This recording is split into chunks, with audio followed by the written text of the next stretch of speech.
You're listening to the Today's Conveyancer podcast, the leading source of information for residential property lawyers in England and Wales. Don't forget to subscribe and sign up to our free newsletter at todaysconveyancer.co.uk. You can also follow us on LinkedIn and Twitter. Hello and welcome along to this special edition of the Today's Conveyancer podcast.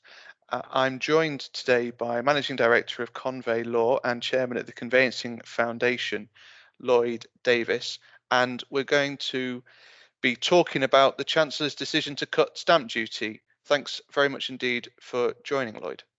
Oh, thank you very much, David. Thank you for asking me to come along.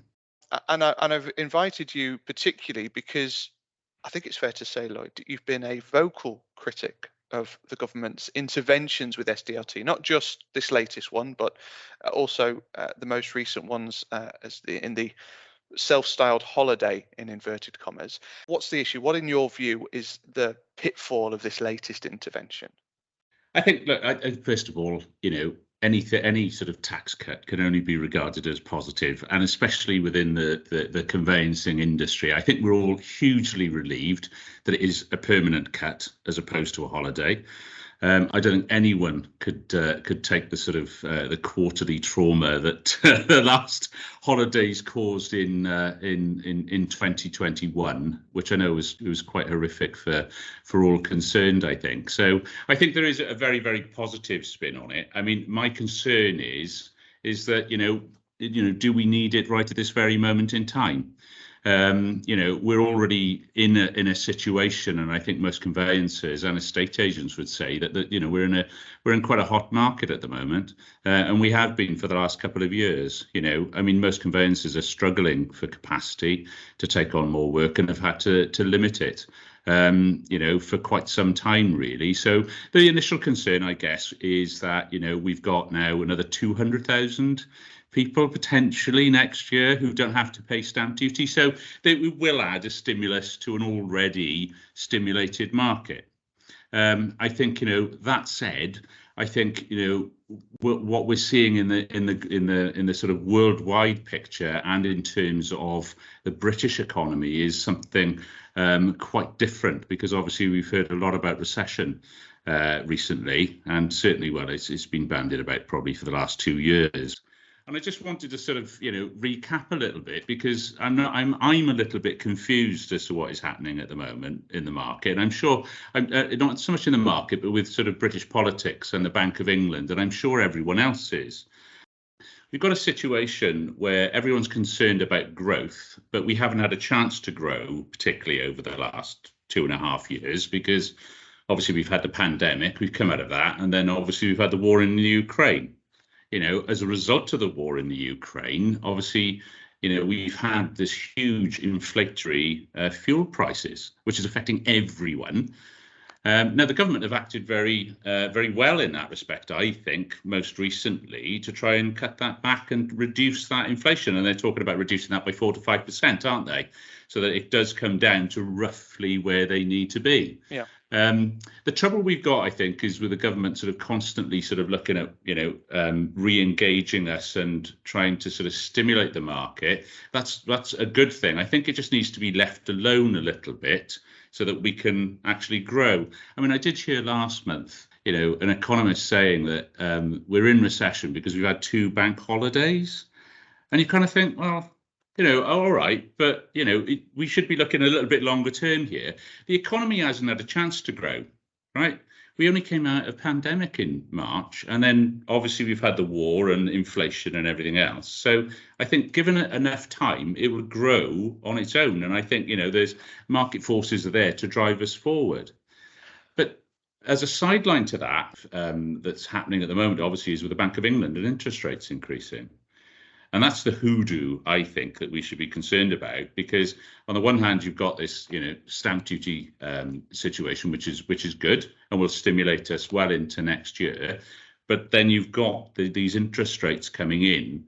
And, at the moment, they're looking to, they're talking about increasing them again, aren't they? And sort of, the projections are they'll get to 3.5%, perhaps even 4% by next year.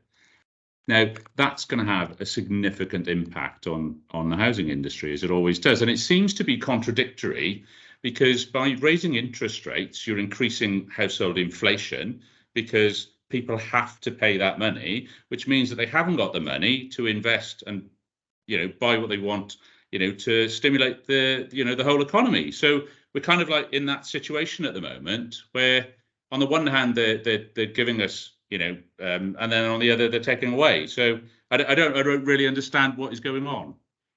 There's a huge amount to unpicking all of that, Lloyd. Yeah. And I think it's fair to say that, there is a real mixed bag in terms of what's being delivered. Let me pick up with you on transaction volumes, because that's a real indicator as to what's happening in the industry at any given time. Estate agents are reporting a fall in demand. Now, whether that's a normalization or a fall is yet to be seen. What are you seeing at the instruction side of the business? Are you seeing any dip in instructions? No. And no, and we haven't for quite some time, and we've had to curtail instructions literally for well over 12 months. And we're very, very careful as to the numbers that we bring in, because otherwise we just can't deal with it otherwise. And I think most responsible legal practices have been doing that for quite some time. But having spoken to others in the industry, because we don't tend to see the dip at our end, it's normally the estate agents that are sort of, almost, 2 or 3, 5 months even behind, with us, with, what's happening. But again, I'm speaking to them, and they're not saying that the property market is slowing down at the moment. I think it will come, because I think with interest rates going up, affordability becomes less. So your first time buyers, great, they won't be paying stamp duty. Can they afford the mortgage? That has traditionally been the way that the Bank of England has tried to cool house prices. House prices, I think, are high at the moment. We've seen sort of a 17%, I think, increase in property prices over the last 2 years. And whereas you'd normally expect over that period for it to be about 10, 12%. So I think that there is going to be a natural sort of dip in house prices coming down as we see, obviously, interest rates go up, curbing demand slightly, I think. I think also in terms of properties coming on the market, I mean, obviously at the start of the year, we were very much in a situation where there wasn't enough supply. There just weren't the properties coming on. I mean, having spoken to individuals just yesterday, actually, and last week, in the estate agency world, they're not saying that to me. They're saying actually in certain pockets of the country, it's very, very high, as much as 200% more than what it was at the start of the year. And they've got, different sort of things. You've got people downsizing because of heating issues now, which is a different thing. So that's just starting to kick in, 6 months after the start of the war. You've got the landlords obviously looking to exit at certain points because there's different legislation that's been brought in there. And they're also saying that people are still in that situation where you've got, they're able to work from home. So then you need to work to, find the right place to live, or they need a bigger property, or, they need a home office, etc. So all of those things are still working their way out. So I think even with the interest rates, and as, with the, the added stimulus with SDLT, I think we'll still see, a very hot market going into next year. There will be a seasonal cooling, as we do see every Christmas. So we've got October now to fill our boots, and then November, December, it quietens down, and it takes a little while to get going again in the new year. The banks very quietly seemingly very quietly relaxed a lot of the rules around lending as well in the not too recent past. Yes. That's going to have an impact. Yeah, without a doubt. And I think, that coupled with SDLT, and the changes that have been made, the positive changes that have been made there, I would hope will keep us moving forward. But I do think, it's inevitable. I think if interest rates continue to climb as they are, and they're not very careful in terms of how they manage that process, then, people just will not be able to afford to buy at the levels of the properties that they are, and that's as simple as it is, and that's why we may see a little bit of a quieter year next year. I mean, I think that there is. I don't know. I mean, everyone bans the words recession around, don't they? And that's just, something quite complicated in terms of how they sort of work things out. But it does seem to be a measure on how well the property market is doing. Traditionally, if that has done well, then the economy is doing well. And it accounts for, I think, 20% of the actual economy, I think, the property market, which is quite something. So where we see that going over the course of the next sort of 12 months or so, or 18 months, regardless of any sort of recession, I think we've still got very low unemployment. I think there's, 3 jobs to any one. We've probably not got enough people of a certain sort of criteria who are able to sort of work in the jobs that we've got at the moment in this country. We haven't seen the end of, or even the impact of Brexit, probably, because we went straight into a pandemic. So, the costs of materials are higher, aren't they? So I think all of these things will have an impact. But coming behind all of that is this 300 billion that the government have sort of thrown into the economy over the last 2 years in supporting businesses and individuals with furlough and everything else. And if people have enough money, they'll spend it. I think that's the bottom line. Everyone likes to have a little cushion, but beyond that, they can't wait to spend it. And I think the economy hasn't grown because people haven't had a chance to spend it. And you look at the situation with the airline flights. People couldn't go on holiday again this year because they, so like you've got all this impact, and this money will ultimately come through. So if it is going to be a recession, I think it's going to be a technical recession. I think we will work our way through it, but I am the eternal optimist, Dave. So you have to take that into account as well. Tell us about your experience of trying to run not just a conveyancing organisation, but a business over this period of time. Because in the course of the discussion already, we've talked about, 10, 12 things that are going to affect the economy over the next, or have affected the economy over the last 12 months and will continue to affect the economy. Tell us about your experience of trying to run a business during this period. Yeah, it's been challenging, but it's also been hugely rewarding, I guess. I mean, people being able to work from home has been something of a revelation for us. We've got 170 people working for us at the moment, and only 60 of them work in the office. I think we've only got space for about 120 at the moment, so it's a good job. But what it has taught us is trust. So we do trust our employees. We measure them extremely well, but they are able to work from home, and that gives them more time, more flexibility throughout the day. So in many respects, it's been a great thing for them. It's been a great thing for the business, and everyone seems to be happy. I think they do need to come into the office every once in a while, and we do encourage that more for their well-being and perspective than anything else. Most of the people that are working in the office are trainees, and they do need that, time to be there, or they live on their own. So actually, they really do depend on the office for that sort of interaction. So it's been a rewarding time in terms of being able to be more flexible as an employer. We've increased the size of the business, so it's doubled. We've just opened a new office in Swansea as well, and we've got plans for Cardiff for next year. So in terms of sort of allowing us to grow, it's been quite fantastic, really, which is the opposite almost of what you'd expect to have happened. The challenges have been, I think, and this would be true of every conveyancing business, is managing capacity, because that affects everything else. If you give people too much work, they can't cope with it. Clients become dissatisfied.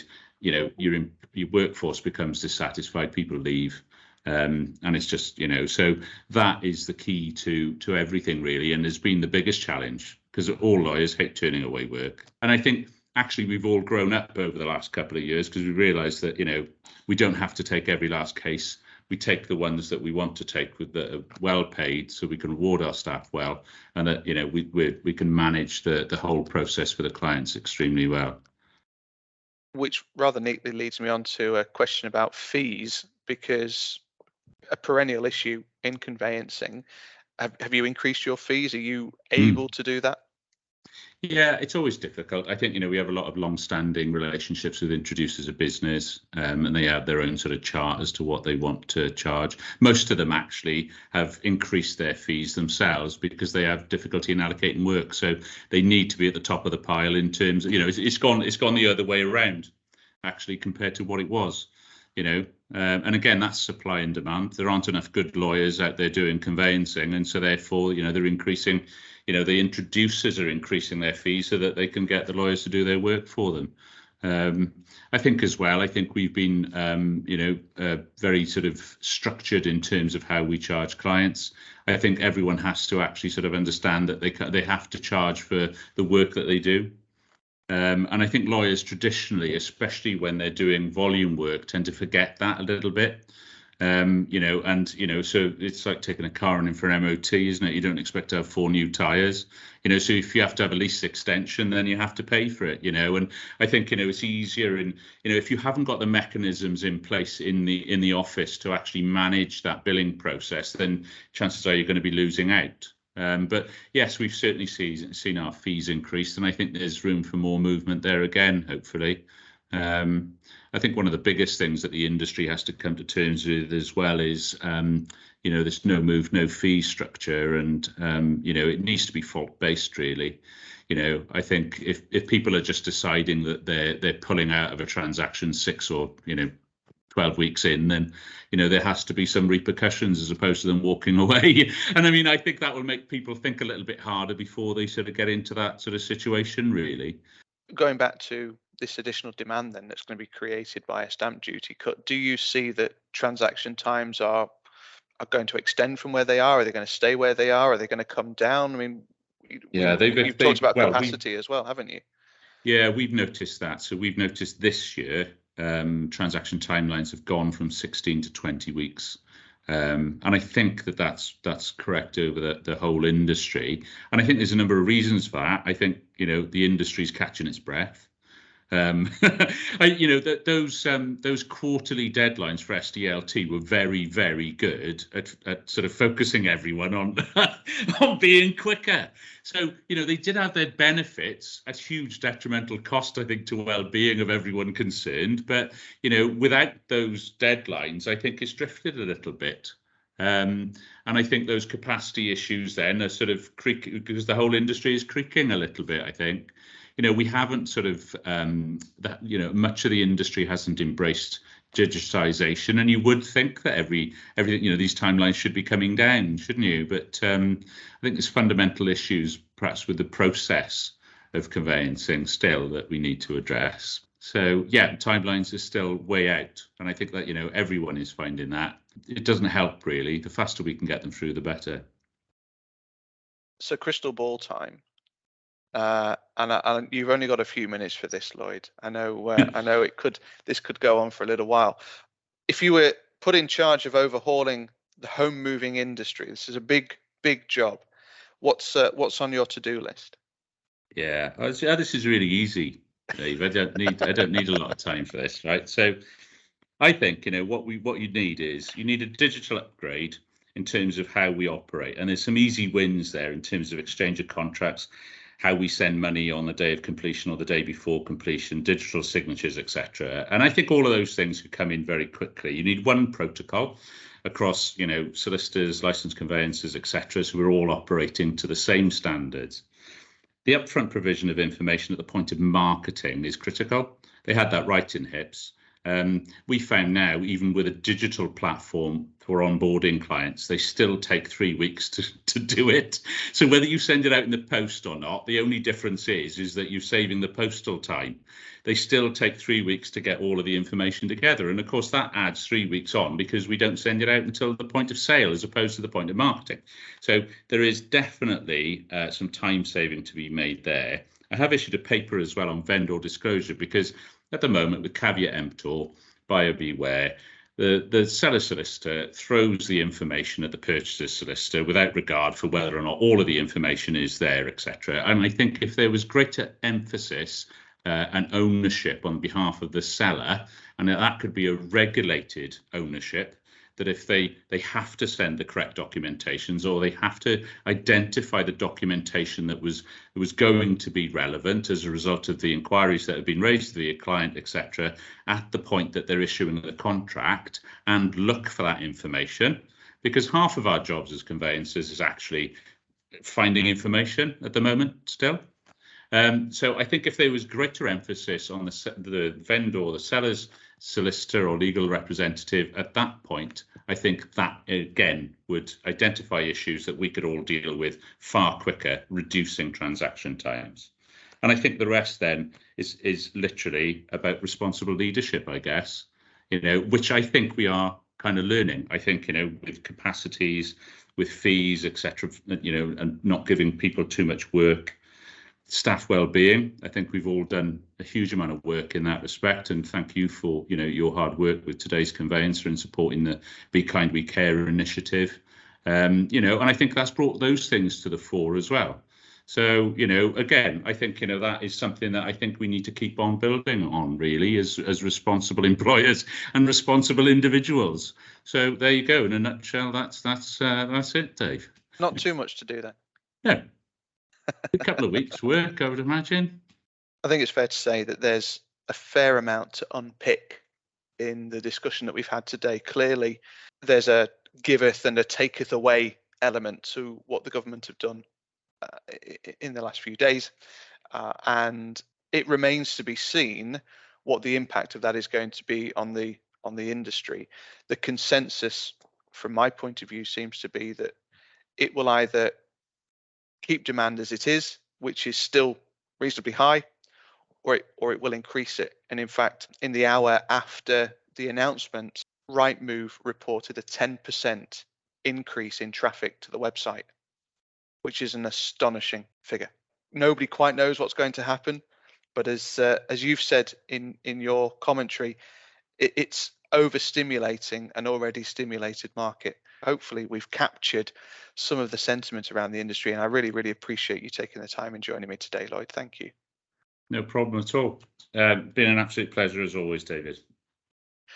The Today's Conveyancer podcast is available on your preferred podcast provider. It's also available on todaysconveyancer.co.uk.